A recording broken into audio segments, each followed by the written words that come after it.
Hi guys, I'm Laura Vitale, and on this episode of Laura in the Kitchen, I'm going to share with you how to make my delicious, so good cauliflower chickpea tacos. And before anybody says it, cauliflower is a taco filling is insane delicious. And I'm going to share with you how to do that today because it's a great alternative. Say you don't want to do your standard old beef tacos, turkey tacos, or whatever. This is amazing. And if I can get my sister to eat these and love them, trust me, she's very picky.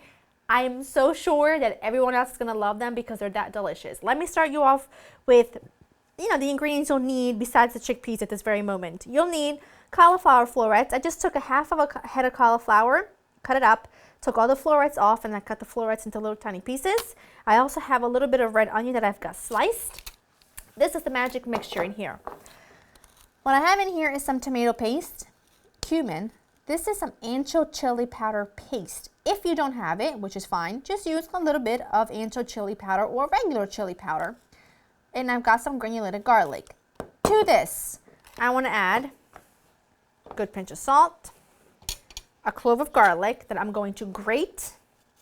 You could chop, but grating is just faster. And sometimes, if you're hungry and you're trying to get these done as soon as possible, you're just going to grate. I'm not going to do that. That would chop my finger off. And you'll need some olive oil. Mix all this up. Got a spoon here. I can't prepare it this time. Mix all of this up, and this is going to be the magic mixture. Just a teeny tiny bit more olive oil. You just need a couple tablespoons. This is going to be the magic mixture that you are going to toss your cauliflower in, and then later you're going to add your chickpeas, garbanzo beans, whatever you call them. And it's going to be phenomenal. Now, clean hands, a cook's best tool.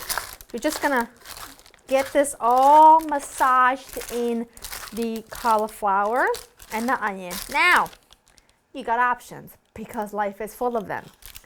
You can do this mixture, which I think is easy. It's simple. It's things I always have on hand, so it makes my life easy. Or you can just do olive oil and some good old store-bought taco seasoning if you want to. That will still be delicious.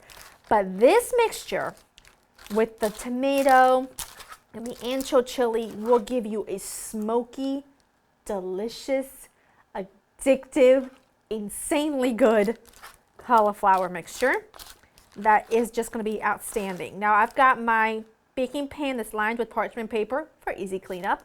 No shame in my game. And I've got my oven preheated to 425. I'm going to pop this in for 20 minutes.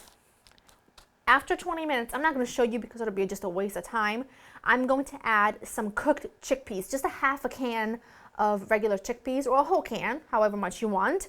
And I'm going to pop it back into the oven to cook for an additional 10 to 15 minutes. So in total, your cauliflower will roast for about a half an hour, but in 20 minutes, go ahead and add your drained chickpeas, and then I'll show you what it looks like when they're done. And then we build some delicious tacos with some guac and some pico, and it's so good. Look at that. Look at those beautiful charred pieces of cauliflower. Look at that. Gorgeous. And remember, after 20 minutes, I went ahead, my mouth is watering. I went ahead and added some chickpeas. It was just a half a can of drained and rinsed chickpeas, and it's perfect. I scatter, once it's done, I scatter some cilantro, a little lime over top, stir that in, and it is literally the best thing on the planet. Now I take a tortilla. I like to use corn tortillas that I have just toasted up on my gas burner. They're still hot. I like a little bit of my cauliflower mixture that smells divine. A little bit of pico, because life's better with pico. A little guac. Extra lime, because I live large and take charge with my citrus. Look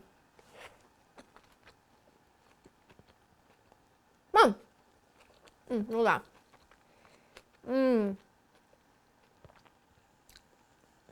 Hold on.